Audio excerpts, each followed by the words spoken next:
ക്രൈസ്തവ വോട്ടുകൾ നേടുന്നതിനായി പുതിയ തന്ത്രവുമായി ബി.ജെ.പി. രംഗത്തെത്തിയിരിക്കുകയാണ്. തദ്ദേശ തെരഞ്ഞെടുപ്പിലാണ് 20% കൂടുതൽ ക്രിസ്ത്യാനികളുള്ള 367 പഞ്ചായത്തുകളിൽ പ്രത്യേക കർമ്മ പദ്ധതി തയ്യാറാക്കിക്കൊണ്ട് ബി.ജെ.പി.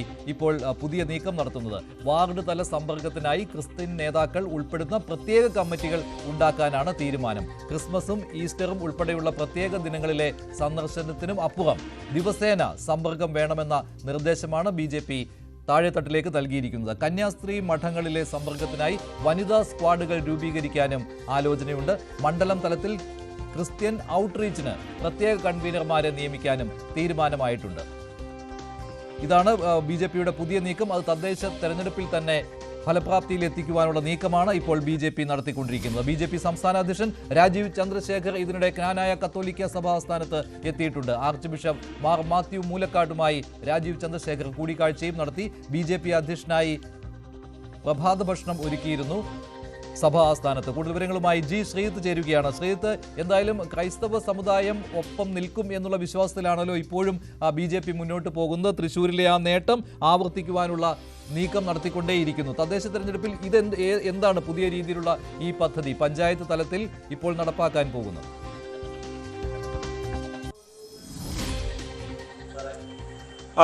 യഥാർത്ഥത്തിൽ ഇന്നലെ കോട്ടയത്ത് ചേർന്ന കമ്മിറ്റിയിലാണ് ഇത് സംബന്ധിച്ചുള്ള ചില കൂടിയാലോചനകളും ആസൂത്രണവും ഉണ്ടായത്. ഏതാണ്ട് 367 പഞ്ചായത്തുകളാണ് 20% ക്രൈസ്തവ വോട്ടുള്ള പഞ്ചായത്തുകൾ.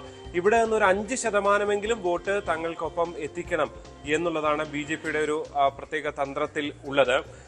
അതായത് നിലവിൽ ഇത് കാര്യമായി കിട്ടുന്നതല്ല. ഇപ്പൊ തൃശ്ശൂർ പോലുള്ള ലോക്സഭാ തെരഞ്ഞെടുപ്പിലൊക്കെ വോട്ടുകൾ കുറച്ച് കിട്ടിയെന്ന് പറയുമ്പോൾ പോലും ഇത്തരം വോട്ടുകൾ കിട്ടണമെങ്കിൽ എന്ത് ചെയ്യണം എന്നുള്ളതായിരുന്നു പ്രധാന ചർച്ച. അതാണ് നിരന്തര സമ്പർക്കം എന്ന നിലയിലേക്ക് ബി.ജെ.പി.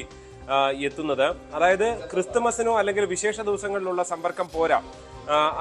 ആ സമയത്ത് ഒരു അതിഥികളായി അവിടെ എത്തിയാൽ പോരാ. അരമനയ്ക്കുള്ളിലെ ആളുകളായി തന്നെ ഫലത്തിൽ മാറണം എന്നുള്ളതാണ് ബി.ജെ.പി.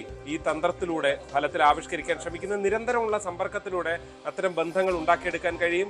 ക്രൈസ്തവ മുഖമുള്ള ക്രൈസ്തവ മേഖലയിൽ നിന്നുള്ള നേതാക്കളെ ഉൾപ്പെടുത്തിക്കൊണ്ടാണ് ഇത്തരം നീക്കങ്ങൾ. മണ്ഡലം തലത്തിൽ വരെ ഇതിനുള്ള കൺവീനർമാരുണ്ടാകും. താഴെ തട്ടിൽ ഏതാണ്ട് 5 അംഗം ക്രൈസ്തവർ ഉൾപ്പെടുന്ന 5 അംഗ സമിതിയെ രൂപീകരിച്ച് മുന്നോട്ട് പോകും. ഈ കന്യാസ്ത്രീ മഠങ്ങളിൽ കാര്യമായ സമ്പർക്കം അങ്ങനെ നടക്കുന്നില്ല. അവിടങ്ങളിൽ ക്രൈസ്തവർ ഉൾപ്പെടുന്ന വനിതകളുടെ സ്ക്വാഡുകൾ രൂപീകരിക്കണം.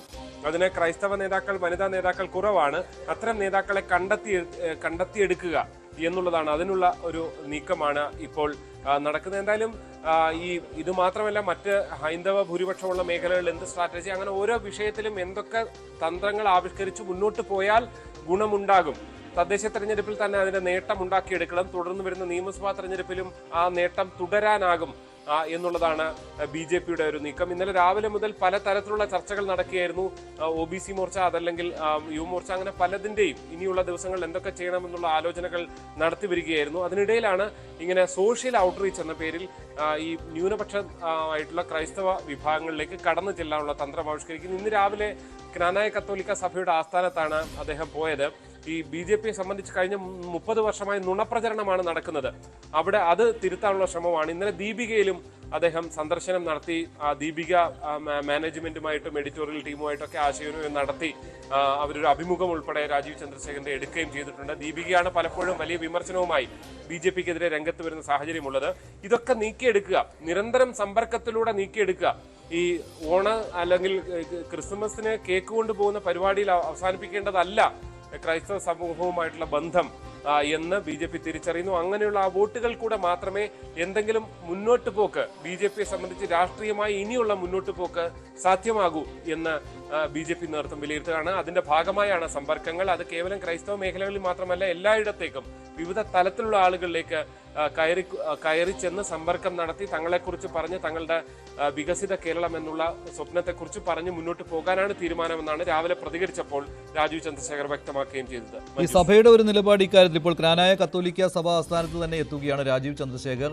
ബിഷപ്പ് മാർ മാത്യു മൂലക്കാട്ടുമായിട്ട് സംഭാഷണം നടത്തുന്നു.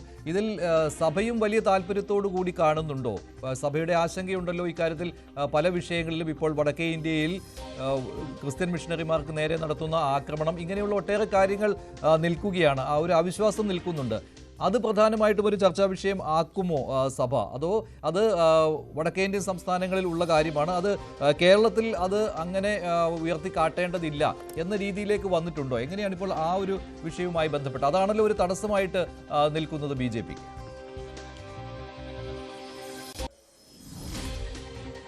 പ്രധാനമായും ഇന്നലെ ദീപികയിൽ നടന്ന ചർച്ചയിൽ ഇതിൽ വളരെ വിശദമായി ഇത്തരം കാര്യങ്ങളെക്കുറിച്ച് ദീപിക നേതൃത്വം തന്നെ, മാനേജ്മെന്റ് തന്നെ രാജീവ് ചന്ദ്രശേഖറുമായി തങ്ങളുടെ ആശങ്കകൾ പങ്കുവെക്കുന്നുണ്ട്. എന്തൊക്കെ കാരണങ്ങൾ കൊണ്ടാണ് ഇത്തരം വാർത്തകൾ വരുന്നത് എന്നതടക്കമുള്ള കാര്യങ്ങളിൽ ആശയവിനിമയം നടത്തി. അതേസമയം തന്നെ BJPയും തിരിച്ച് അവർക്ക് കൊടുക്കാനുള്ള മറുപടികൾ എന്തുകൊണ്ട് എന്ത് സംഭവിക്കുന്നു എന്നത് സംബന്ധിച്ചുള്ള ആശയവിനിമയം അവരും നടത്തിയിട്ടുണ്ട്. ചേർന്ന് പോകാനുള്ള ശ്രമങ്ങളാണ് BJP നടത്തുന്നത്. BJP എന്തായാലും മാറ്റി നിർത്തില്ല എന്ന് സഭാ നേതൃത്വം തന്നെ പ്രഖ്യാപിച്ചിട്ടുള്ളതാണ്. കാരണം രാജ്യം ഭരിക്കുന്ന പാർട്ടിയാണ്. ഇന്ന് രാവിലെ ഈ മാത്യു മൂലക്കാട്ടുമായിട്ടാണ് ആദ്യം ചർച്ച നടത്തിയത്. അതിനുശേഷം വളരെ വിശദമായി അവർ സ്വീകരണം നൽകുന്നു. രാജീവ് ചന്ദ്രശേഖരന് പ്രഭാത ഭക്ഷണം ഒരുക്കിക്കൊണ്ടാണ് അവർ ഇന്ന് അവിടെ സ്വീകരിക്കുന്നത്. ഇന്നലെ തന്നെ തീരുമാനിച്ച പരിപാടിയായിരുന്നു ഉണ്ടായിരുന്നത്. എന്തായാലും നമ്മൾ തന്നെ നേരത്തെ കൊടുത്തതാണ് ഈ സഭകളിലേക്ക് കൂടുതൽ സമ്പർക്കം നടത്തുക, നേതാക്കൾ മാത്രമല്ല താഴെത്തട്ടിലുള്ള പ്രവർത്തകരുടെ കൂടി സമ്പർക്കത്തിലൂടെ കാര്യങ്ങൾ മുന്നോട്ട് പോകുക, ബന്ധം ഊട്ടി ഉറപ്പിക്കുക, കേവലം ഒരു അതിഥികളായി പോകുക എന്നുള്ളതിനപ്പുറത്തേക്ക് നിരന്തര സമ്പർക്കം ഉണ്ടാക്കിയെടുക്കുക എന്നുള്ളതാണ്. സഭകളെ സംബന്ധിച്ച് അവരെക്കാലത്തും ചൂണ്ടിക്കാണിക്കുന്ന ഒരു കാര്യം തങ്ങളുടെ അടുത്തേക്ക് വരുന്നവരെ തങ്ങൾ സ്വീകരിക്കും എന്നുള്ളതാണ്. തീർച്ചയായും പലതരത്തിലുള്ള ഉത്തരേന്ത്യൻ സംഭവങ്ങൾ, അതിൽ തങ്ങൾ സ്വീകരിച്ചിട്ടുള്ള നിലപാടുകൾ, ഈ പ്രത്യേകിച്ച് ഈ കന്യാസ്ത്രീകൾക്കെതിരായ പ്രശ്നങ്ങളൊക്കെ ഉണ്ടായ സമയത്ത് തങ്ങൾ ഇടപെട്ടാണ് അവരെ പുറത്തു കൊണ്ടുവന്നത് എന്നതുകൂടി ബോധ്യപ്പെടുത്തിക്കൊണ്ട് മുന്നോട്ട് പോകാനുള്ള ശ്രമമാണ് BJP നടത്തുന്നത്. അന്ന് തന്നെ ഷോൺ ജോർജ് ഉൾപ്പെടെയുള്ള നേതാക്കളൊക്കെ ചുമതലപ്പെടുത്തിയിരുന്നു വിവിധ ഇടങ്ങളിൽ പോയി സന്ദർശനം നടത്തുക എന്നതടക്കം എല്ലാ സഭാ ആസ്ഥാനങ്ങളിലേക്കും വീണ്ടും എത്തുക എന്നുള്ള തന്ത്രം അവർ രൂപീകരിച്ചത് തന്നെയാണ്. അതായത് എന്തെങ്കിലും ഒരു പ്രശ്നം ഉണ്ടായി എന്നത് കരുതി അതിൽ തങ്ങൾ സ്വീകരിച്ച നിലപാട് എന്തെന്ന് പറഞ്ഞ് ബോധ്യപ്പെടുത്തിക്കൊണ്ട് അകന്നു പോകാതെ അവരെ ഒപ്പം നിർത്തിക്കൊണ്ട് പരമാവധി മുന്നോട്ട് പോകാനുള്ള തന്ത്രങ്ങൾ തന്നെയാണ് BJPയെ സംബന്ധിച്ച് ഇപ്പോൾ അവർ ആവിഷ്കരിച്ചുകൊണ്ടിരിക്കുന്നത്. ഒരു തടസ്സം കൂടി BJPക്ക് വരുന്നത് പരിവാർ സംഘടനകളിൽ നിന്നുണ്ടാകുന്ന എതിർപ്പാണല്ലോ. ഓരോരോ വിഷയങ്ങൾ വരുമ്പോൾ സംഘപരിവാർ സംഘടനകൾ ക്രൈസ്തവ സഭകൾക്കെതിരെ രംഗത്തെത്തും. ഇതുകൂടി BJPയുടെ മുന്നിലുള്ള ഒരു തടസ്സമായിട്ട് മാറുന്നുണ്ടല്ലോ. അപ്പോൾ മാത്രമല്ല ഈ ചർച്ചകളിൽ പോലും ആ വിഷയം ക്രൈസ്തവ സഭാ നേതാക്കൾ ഉന്നയിക്കുവാനും സാധ്യതയുണ്ടല്ലോ.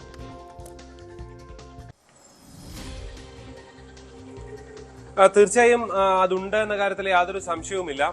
എന്തായാലും ഇതൊരു തുടർച്ചയായി സംഭവിക്കാൻ സാധ്യതയുള്ള കാര്യവുമാണ്. പ്രത്യേകിച്ച് ഈ ഛത്തീസ്ഗഡ് സർക്കാർ ഒരു നടപടിയെടുക്കുന്നു, അവിടുത്തെ BJP സർക്കാർ നടപടിയെടുക്കുന്നു. അങ്ങനെ കസ്റ്റഡിയിലായ ആളുകളെ, കന്യാസ്ത്രീകളെ BJP സംസ്ഥാന പ്രസിഡന്റ് തന്നെ പോയി ഇറക്കിക്കൊണ്ടുവരുന്ന സാഹചര്യമൊക്കെ ക്രൈസ്തവ വോട്ടുകളെ തൃപ്തിപ്പെടുത്താൻ ഒരുപക്ഷെ അത് പിന്നെ ഇനിയുള്ള സമയത്ത് ഗുണമായേക്കാം. പക്ഷെ അതിനപ്പുറത്തേക്ക് സ്വന്തം കയ്യിലുള്ള വോട്ടുകൾ ചോർന്നു പോകരുത് എന്നുകൂടി ചൂണ്ടിക്കാണിക്കാനാണ് RSS ഉൾപ്പെടെയുള്ള സംഘടനകൾ ശ്രമിച്ചുകൊണ്ടിരിക്കുന്നത്. എന്തായാലും ഒരു കാര്യം ഉറപ്പാണ്, BJP ഉൾപ്പെടെ RSSനോടും പരിവാർ സംഘടനകളോടും ചൂണ്ടിക്കാണിക്കുന്ന ഒരു കാര്യം, കേവലം ഹൈന്ദവ വോട്ടുകൾ മാത്രം കേന്ദ്രീകരിച്ച് പ്രവർത്തിച്ചാൽ ഏതെങ്കിലും തരത്തിലുള്ള അധികാരത്തിലേക്ക് എത്തുക എന്നുള്ളത് എളുപ്പമല്ല. എല്ലാ തരം ജനവിഭാഗങ്ങളെയും ഒപ്പം നിർത്തിയാൽ മാത്രമേ ഇപ്പോൾ കിട്ടിയ ഒരു 20% നിന്ന് 25% വോട്ട് ശതമാനം എത്തുക എന്നുള്ളതാണ് BJPയുടെ ഒരു തന്ത്രമുള്ളത്. തദ്ദേശ തെരഞ്ഞെടുപ്പിൽ തന്നെ അത് നേടിയാൽ കേരളത്തിൽ ഇനി വരുന്ന നിയമസഭാ തെരഞ്ഞെടുപ്പിൽ അത്ഭുതങ്ങൾ ഉണ്ടാകും എന്നുള്ളതാണ് അമിത്ഷാ തന്നെ പ്രവർത്തകരോട് ചൂണ്ടിക്കാണിക്കുകയും ചെയ്തത്. അതുകൊണ്ട് തന്നെ ഇത്തരം അഭിപ്രായ ഭിന്നതകൾ പരിഹരിച്ചുകൊണ്ട് ഒരുമിച്ച് മുന്നോട്ട് പോവുക, RSSO അല്ലെങ്കിൽ സംഘപരിവാർ സംഘടന, മറ്റു പരിവാർ സംഘടനകൾ പ്രവർത്തിക്കേണ്ട രീതിയിൽ അവർ പ്രവർത്തിക്കട്ടെ, BJPക്ക് BJPയുടെ രാഷ്ട്രീയ ശൈലിയുമായി മുന്നോട്ട് പോകുക എന്നുള്ളതാണ്. കാരണം ഈ പ്രധാനമന്ത്രി നരേന്ദ്രമോദി, കേന്ദ്ര ആഭ്യന്തരമന്ത്രി അമിത്ഷാ ഒക്കെ ഇടപെട്ടുകൊണ്ടുകൂടിയാണ് ഛത്തീസ്ഗഡ് സർക്കാരുമായി ബന്ധപ്പെട്ട് ഒരു നീക്കം നടത്തിയത്. അത് കേവലം രാജീവ് ചന്ദ്രശേഖർ മാത്രം അറിഞ്ഞുകൊണ്ടുള്ള ഒരു നീക്കമല്ല, അവരുടെ കൂടി സമ്മതം നേടിക്കൊണ്ടുള്ള ഒരു നീക്കമാണുള്ളത്. അതുകൂടി സംസ്ഥാനത്തെ സംഘപരിവാർ പ്രസ്ഥാനങ്ങളെ ചൂണ്ടിക്കാണിച്ചുകൊണ്ട് മുന്നോട്ട് പോകാനാണ് BJP ശ്രമം നടത്തുന്നത്. രാഷ്ട്രീയമായ ഇത്തരം പ്രവർത്തനങ്ങൾ എന്നുള്ളതിനപ്പുറത്തേക്ക് രാഷ്ട്രീയ അധികാരത്തിലേക്ക് എത്താനുള്ള അത്തരം കുതിച്ചുചാട്ടങ്ങൾ ഉണ്ടാകണമെങ്കിൽ ഇങ്ങനെ പല സംഘടനകളുടെ ഒക്കെ, അതായത് നോർത്ത് ഈസ്റ്റിലും അടക്കം ഗോവയിലടക്കമുള്ള പല സംസ്ഥാനങ്ങളിലും പ്രവർത്തിക്കുന്ന രീതിയിൽ പ്രവർത്തിച്ച് നേട്ടമുണ്ടാക്കിയാൽ മാത്രമേ കഴിയൂ എന്നുള്ളതാണ്. എന്തായാലും അധികാരം, രാജ്യം ഭരിക്കുന്ന പാർട്ടി എന്ന നിലയിൽ ഇപ്പോൾ BJP അകറ്റി നിർത്താൻ സഭയ്ക്കും കഴിയില്ല എന്നുള്ളതുണ്ട്. സഭയ്ക്കുള്ളിൽ പല രാഷ്ട്രീയമുള്ളവരുണ്ട്, പലതരത്തിലുള്ള എതിർപ്പുകൾ വരുമെന്ന കാര്യത്തിൽ യാതൊരു സംശയവുമില്ല സഭയെ സംബന്ധിച്ചും.